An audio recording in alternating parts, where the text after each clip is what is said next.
Hello and welcome. This is exclusive interview on AD4 TV Radio. I am Tunde Hassan. So much has been said since the Nigerian government suspended Twitter operations in the world's most populous nation. Of course, some say the decision was not out of place, while others have tongue-lashed the Buhari presidency as being intolerant of a free media, stating that the Twitter suspension was in bad faith. To put the record straight, Nigeria pulled the plugs on Twitter for deleting a tweet on the President Muhammadu Buhari's official Twitter handle for allegedly violating its privacy policy. In reprisal against what Nigerian officials have described as Twitter's affront, fanning the embers of dissent and providing a platform that emboldens enemies of state, the government slammed a suspension on Twitter. An interesting view of this whole issue is one which sees both sides as being wrong. Twitter was wrong for deleting the president's comment. The presidency wrong in wielding a power that is arguably that of the judicial system. Canvassing this interesting angle is the West African Media Lawyers Association, or LIMA. Joining me on exclusive interview is the president of this sub-regional body, Barrister Noah Achebe. But first, this background report. First, it was Iran, then China, and most recently, Nigeria. Between them, these countries took actions that either banned or suspended the operations of Twitter in their respective territories. In the particular case of Nigeria, the government suspended Twitter operations for deleting the tweet on the president's official handle because it considered it a violation of its rules. Nigeria regarded this decision as an affront, more so that it had previously accused Twitter of fanning the embers of dissent and allowing its platform to be used by enemies of state in a way that creates security issues. These actions against Twitter has reignited concerns over the critical question of free speech and the freedom to hold and express opinion unhindered. Since 1948, when the United Nations passed the Universal Declaration of Human Rights, the freedom to hold opinions, seek, receive and impart information and ideas through any media without interference have remained vocal and uncompromising. Apart from advocacies seeking appropriate legal protection and measures to ensure and enforce this, nations around the world have embedded the principle of right to opinion on their constitutions. The autonomy of media is one of the numerous tools available in pursuit of this right and a tool to strengthen democracy in nations. This gives the opportunity to scrutinize government policies, allows public debates, and fosters transparency and accountability in governance. It also places a demand on the media to be responsible, factual, credible, and above board in order to maintain the trust of the public. Therein lies the logic of continuous engagement to enthrone the tenets of free speech and freedom of the media, with the searchlight always on ascertaining the level of freedom in different countries. As of 2021, the Press Freedom Index, which ranks countries based on freedom of the press, placed Norway, Finland, and Sweden at the top 3 spots. Nigeria was ranked 120th with 39.6% globally. North Korea, Eritrea, and Azerbaijan are known to put gags on free press and run state-controlled media. This regulates information flow primarily to the desires of government and restricts opposing views. Nigeria as a nation has made moves to advance its profile of free media, especially with the enactment of the Freedom of Information Law in 2011. Even at that, the country still has issues with partial or covert censorship. The recent saga over the state action against Twitter has raised questions balancing the fundamentals of media freedom with the critical issues of national interest and security. That is the thrust of the conversation on exclusive interview with Barrister Noah Ajari, International President, West African Media Lawyers Association. You're welcome back. Exclusive interview on AD4 TV Radio. I have the pleasure inviting onto the platform the president of the West Africa Media Lawyers Association, WAMELA, in the person of Barrister Noah Ajari. Thank you for having me. It's a pleasure having you. Thank you. Let's just go straight to the point. Nigeria suspended Twitter. So much issues have been raised thereafter. As a lawyer, now wearing double cap, this is a legal issue. It's also a media issue. Where do you stand? Okay, thank you so very much for having me once more. I will start by talking on behalf of WAMELA, Association of West African Media Lawyers. We issued a statement, and I would want to explain what we said in the statement before I probably go ahead to talk about my own personal position as a lawyer. Now, WAMELA issued a statement, and we did condemn the ban on Twitter. We also condemned the ban we also condemned the deleting of the president's tweets. So we condemned both sides, and we came to the conclusion that the federal government needs immediately to lift the ban to allow Nigerians to tweet, because tweeting goes beyond individuals. It's our human right. We have the freedom to express ourselves, and it goes down to our innate rights as humans. So it's not something that anyone can take away from anyone by regulations or anything. We could attempt to regulate, but at the same time, you cannot just ban a social media platform over a flimsy excuse of as we saw. Now, in our statement, let me expatiate on what we agreed on and what we issued. We said that Twitter was wrong in deleting the president's post. And the basis for that is that we came to the conclusion that you do not punish someone without giving the person fair hearing. Is principle of natural justice. Twitter needed to have given the presidency fair hearing. Exactly.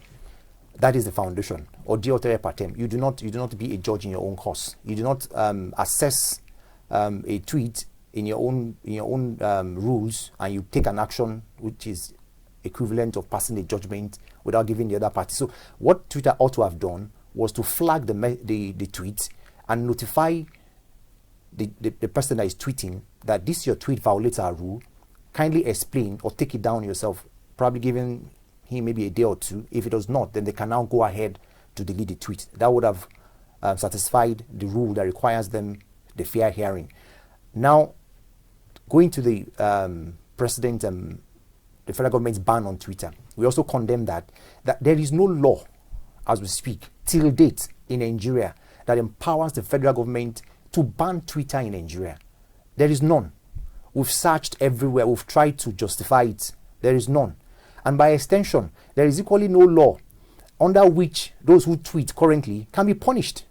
And that was why the government is now trying to backtrack a bit to now go ahead to say that they are not, they don't intend to prosecute those who tweet, but they are probably going to sanction the platforms, social media platforms, or the basis through which people are tweeting now, and the network providers, which is also wrong.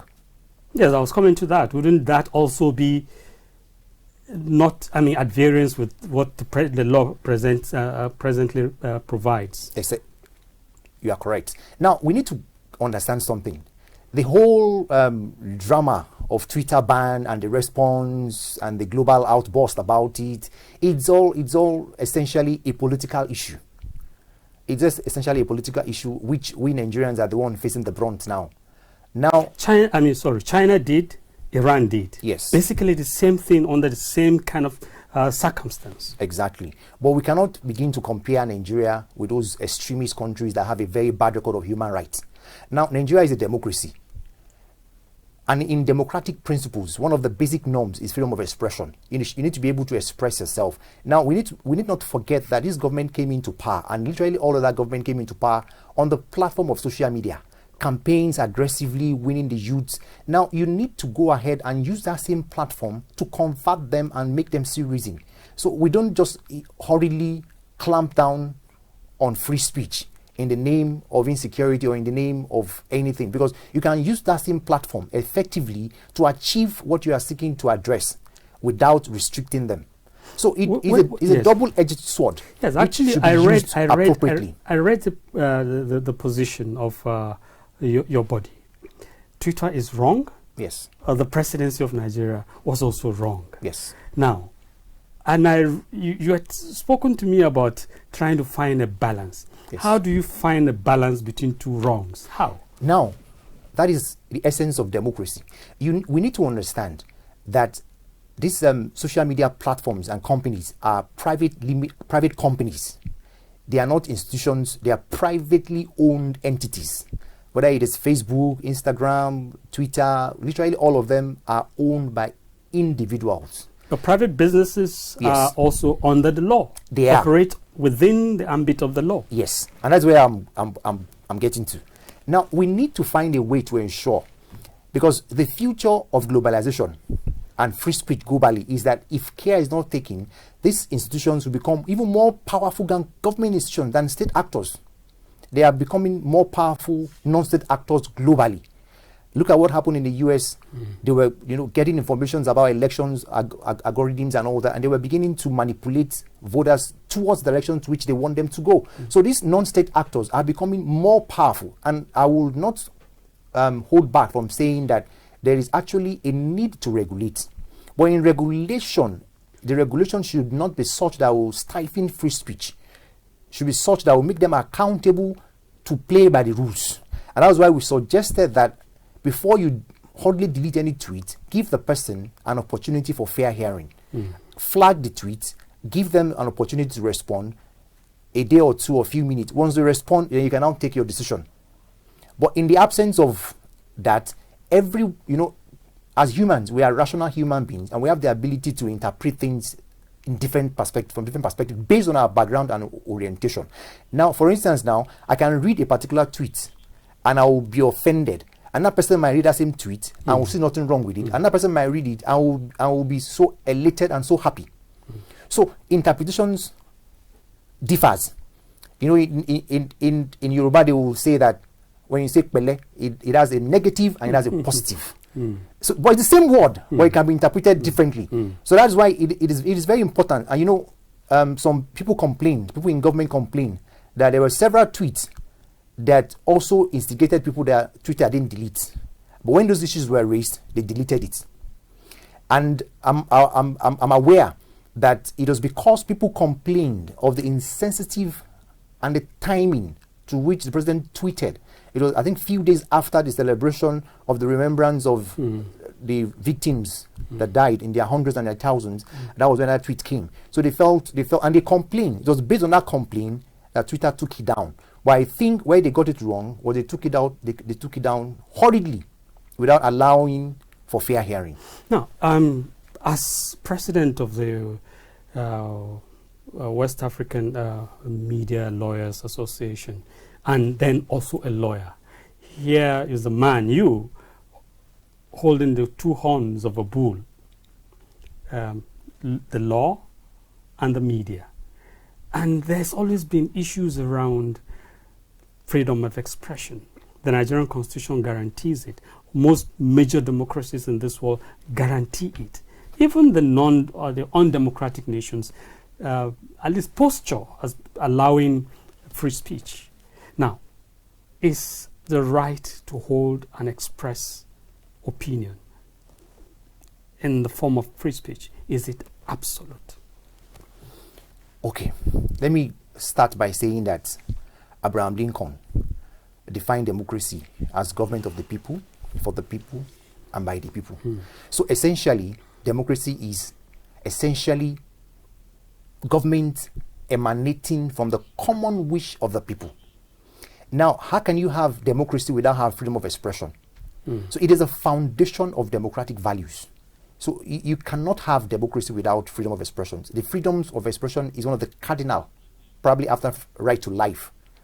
Very, very important. You need to be able to express yourself, and nobody should stifle your ability to express. So is it absolute? Now, getting to your question, there is absolutely nothing in humanity that is absolute. Thomas Hobbes, in his social contract theory, went ahead to say that people volunteer their right in a social contract to a common government to administer this right for their common good, meaning that you give up a part of your right for collective protection by the state. By the states. So in giving up your right, you're letting go of something for the collective good of all. So in advocating for free speech, you can, and freedom of expression, you cannot have it absolutely there, and that's where regulations comes in. Because if it is not properly regulated, it will get to a point that you have a state of anarchy. Where my right ends, your right begins. I cannot say I have freedom of movement now. I'll walk into your private space and I begin to violate your rights. So my right ends when I get to the gate of your house. It ends there. I will need your permission to be allowed into your premises. Same thing with free speech. You cannot castigate someone to a point that it becomes injurious. We have the laws of libel, the slander, and all the defamation laws as well. So there are restrictions. It is not absolute. Okay. Well, we'll take a break and return to this discussion in just a while. There's a wind of change blowing over Nigeria, and it's coming from the Tertiary Education Trust Fund. If you want to find out how TED Fund is bringing the Nigerian government, industry, and the academia together to drive a new knowledge economy, tune in to this station every Wednesday at 8 p.m. for TED Fund, the paradigm shift. It's informative, it's innovative, and it's exciting. TED Fund, the paradigm shift. Proudly produced by 84 TV Radio.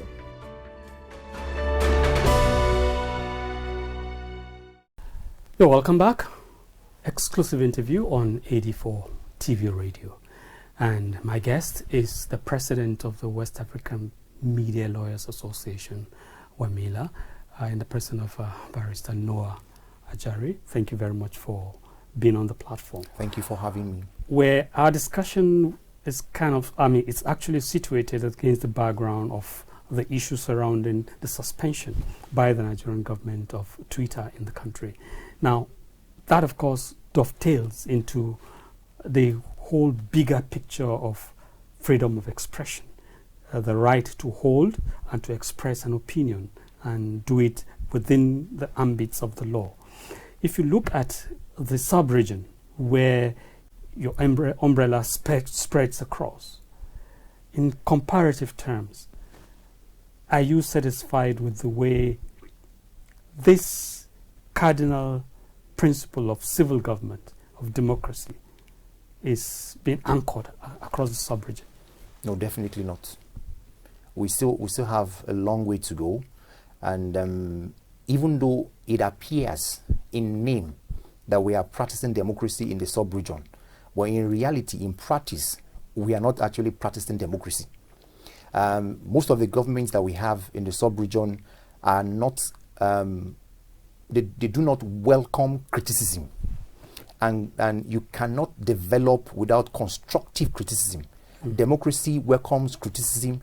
And that was why, if I may be wrong, quote and unquote, during the previous admissions that we had in Nigeria, the government was adequately criticized effectively through social media, and they were able to achieve a few things because of criticism. So criticism is something that actually should be looked at as a positive thing. Now, social media is very good and at the same time very dangerous. So government should be able to harness the positive side of social media for the overall development of the country. It is no longer news that the world is a global village with the advent of globalization, science and technology and all that. And there is no hiding place for any country. No country can exist in isolation anymore. In the 21st century, the global frontier is open to the whole world.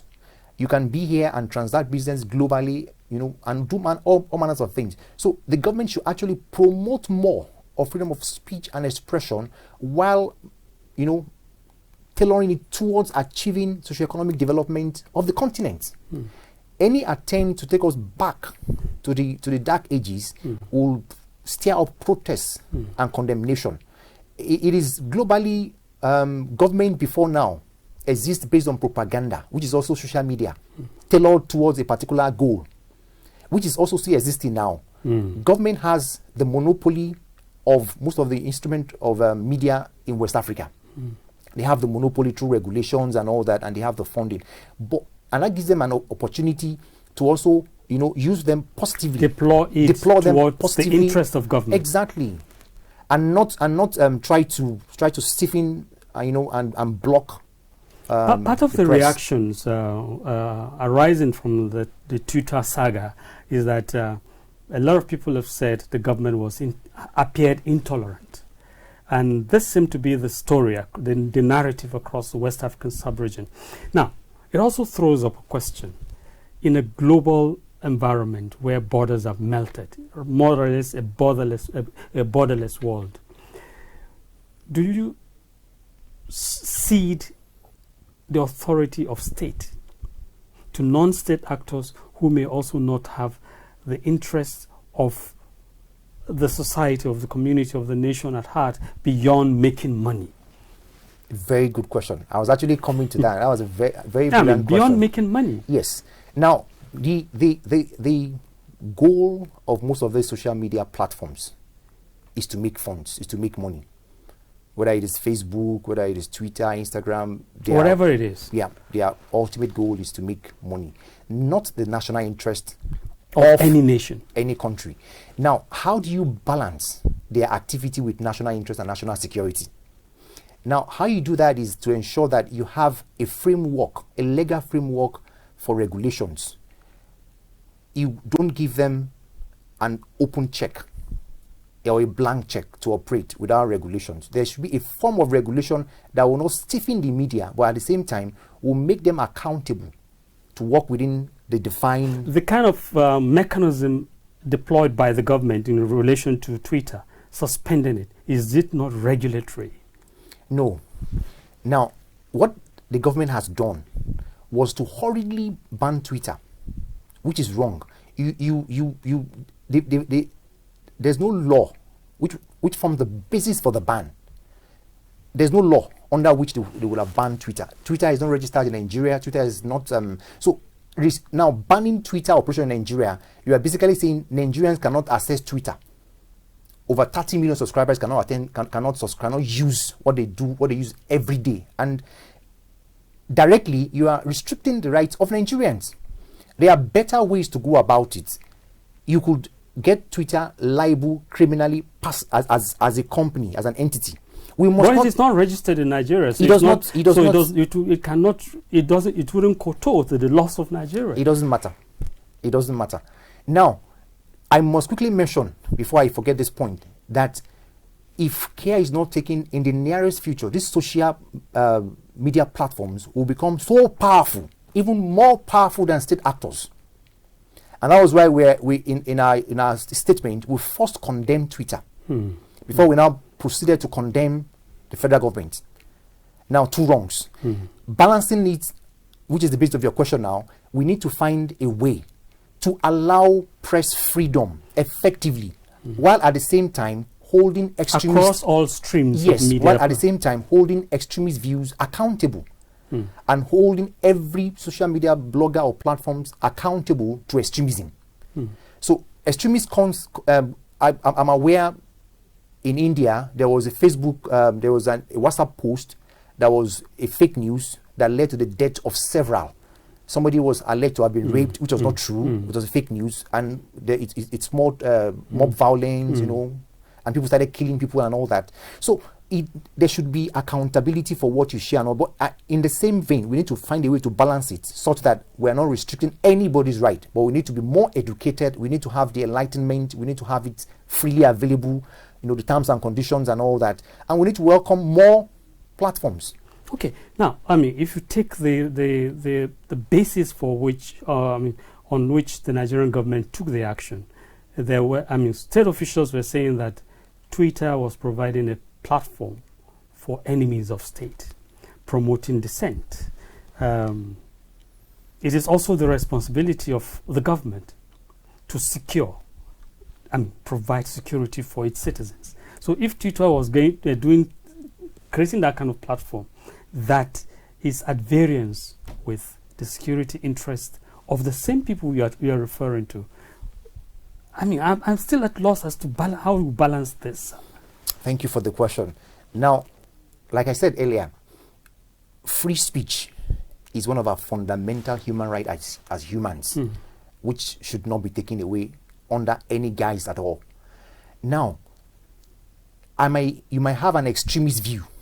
You might have a view that is extremely bad, that it would trigger violence. You would naturally expect the regulators of those platforms, when they see such explosive tweets, they flag it and they give maybe a few seconds to whoever has blocked such an item to take it down or explain. And if that is not done, they delete. But you also have a peculiar circumstance with this platform. One, they are amorphous, rather large and faceless, so they can melt into the crowd without being able to track. Governments across the world, with the exception of maybe Singapore and to some extent China, have attempted to regulate and cage the social media. Even the bigger nations, the metropolitan countries, US, Germany, and the rest of them, are having a difficult time putting regulations. Nigeria has attempted it. It's not working. That's what I'm getting to. You effectively need to open up your space. It's like saying that you do not have skeleton in your cupboard. You leave the doors open. So anybody comes in, they go out. You can now use that same platform to even promote peace. You can use that platform to promote socioeconomic development. You can harness the beautiful side of social media to develop the country. There is always going to be extremist views. There will always going to be those who will go to the dark side, to the extreme side, and want to, cause problems. There will always be, even in the most civilized society, there will always be. So you would find a way to regulate and manage those few views. As they come on board, you take them down. You come on board, you take them. Not because you do not, as they will always say in Yoruba, that you don't throw away a baby with the bathwater. With the bathwater, you need to ensure that you also keep the baby and throw away the bathwater alone. So social media is very good. Social media is very good, and we need to ensure that we harness the positive side of it for socioeconomic development and not deprive Nigerians as a whole. Because it has economic benefits, socio-political benefit. A lot of issues, human rights abuses are brought to light via social media. Okay, as we wrap up this conversation, what would be your own personal position and the position of Wamila to be able to throw up the good sides of the platform and mitigate the bad side while achieving the cardinal goal of freedom of expression, freedom to hold and express an opinion? Thank you so very much. Wamila would proceed to say that, in line with our statement, the government should immediately lift the ban. The government should allow free speech.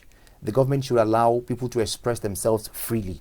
The government should use that same social media platforms to propagate peace and fight insecurity in the country. It is a very viable tool that government can use for that same purpose of socioeconomic development. And while we would talk to Twitter, that in taking down tweets, try and ensure that you respect the rules of fair hearing without necessarily allowing the tweet to go viral before you take it down. Once you notice it, flag it, let the person who tweeted react immediately, either to take it down or to explain. If that is not done, then you take it down. So that should be included in their community rules. While personally, I am not happy with the fact that I have not been able to tweet. Because I know that I have ways that I can go round and still tweet. But what is the point while I will have to go round? So as a matter of personal protest, I have stopped tweeting since the ban. And simply because I believe that the federal government is wrong and Twitter is wrong, And the way forward is to open the doors to social media, so that will ensure that everybody comes on board. You cannot develop a country where you do not harness and bring together opposition views, criticisms, and all that. That is the only way to grow. In those days, they will tell us that a child that is brought up by the entire community is the one that grows up to become a good person. It's not only the child that the parent teaches, but when the entire community teaches you, then you grow up to be strong person with good character. So Nigeria cannot succeed in isolation. We are in the 21st century. Globalizations and civilizations, and our national security is key. And we can find a balance by ensuring that we have such rules and regulations that accommodate them. And Twitter opened office in Ghana with a lot of investment coming in and potential for jobs and all that. Why not in Nigeria? It's because of the attitude of the government that is in power. Yeah, I even heard, unverified, of course, that 24 hours after the ban, Nigeria lost 2 billion naira. It's not verified. It's not been verified. I had that as well. Those are the realistic things that is in the media. Now, whether it is true or it is not true, the fact remains that we have lost something. And the only way to, look at the joint statement, which has not happened in a very long while. The US, Canada, UK, France, they issued a joint statement condemning the government and saying the way forward is not restricting the media, but to open up the media. So I urge the federal government not to be afraid, not to be timid, not to be intimidated by social media, but rather to use social media to achieve the goals of the government. There is a way to turn around the table. All right. Effectively.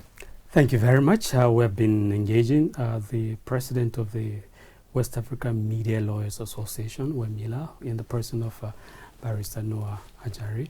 He's been able to speak to the issues of rights, especially the rights to hold and express opinion. Thank you very much for sharing your thoughts with us on the platform. Thank you for having me. And that's it on Exclusive Interview. Stay with us for another guest next time. Thanks for being with us.